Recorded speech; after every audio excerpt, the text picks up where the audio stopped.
आज फोन फुटलाच होता असं समजा. Good morning guys. आज झाली दिवसाची सुरुवात आणि इथे बघा व्हिडिओ काढायला फोन ठेवला तर इतकं जरूरत पडला की फुटता वाचला होता. पण मग काय करणार असो. त्यानंतर तयारी वगैरे केली आणि निघालो आपण आपल्या कामासाठी. जॉबला निघाले वगैरे आणि खूप लवकर पोहोचले होते. ऑलरेडी ओपनिंग झालेली होती. मग मध्ये जाऊन आपले कामं म्हणजे PI वगैरे करायला, काउंटिंग वगैरे करायला रेडी झाले.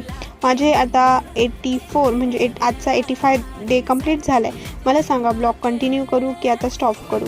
त्यानंतर मग कॉलिंग वगैरे केली, जेवण वगैरे केलं. कॉलिंग दिली होती तर खूप कंटाळा आला होता, पण काय करावं तर लागेल. आणि आज चक्क आम्हाला बाहेर सोडलं होतं टीसाठी. इथे सगळे तुम्हाला हाय बोलताय आणि इथे बसून आम्ही सगळे चहा घेत होतो. तर चहा वगैरे घेतला आणि खूप छान वातावरण झालं होतं आणि खूप छान वाटत होतं बाहेर सोडलं होतं म्हणून. त्यानंतर 7:30 नंतर निघाले होते घरी जायला. घरी वगैरे गेले, फ्रेश वगैरे झाले, जेवण वगैरे करून घेतलं आणि त्यानंतर थोडंसं स्कूटी चालवायला थोडी प्रॅक्टिस करायला बाहेर निघाले होते. तर मस्त चालवली वगैरे घरी आले. असाच होता दिवस. तर भेटू उद्याच्या ब्लॉगमध्ये. बाय.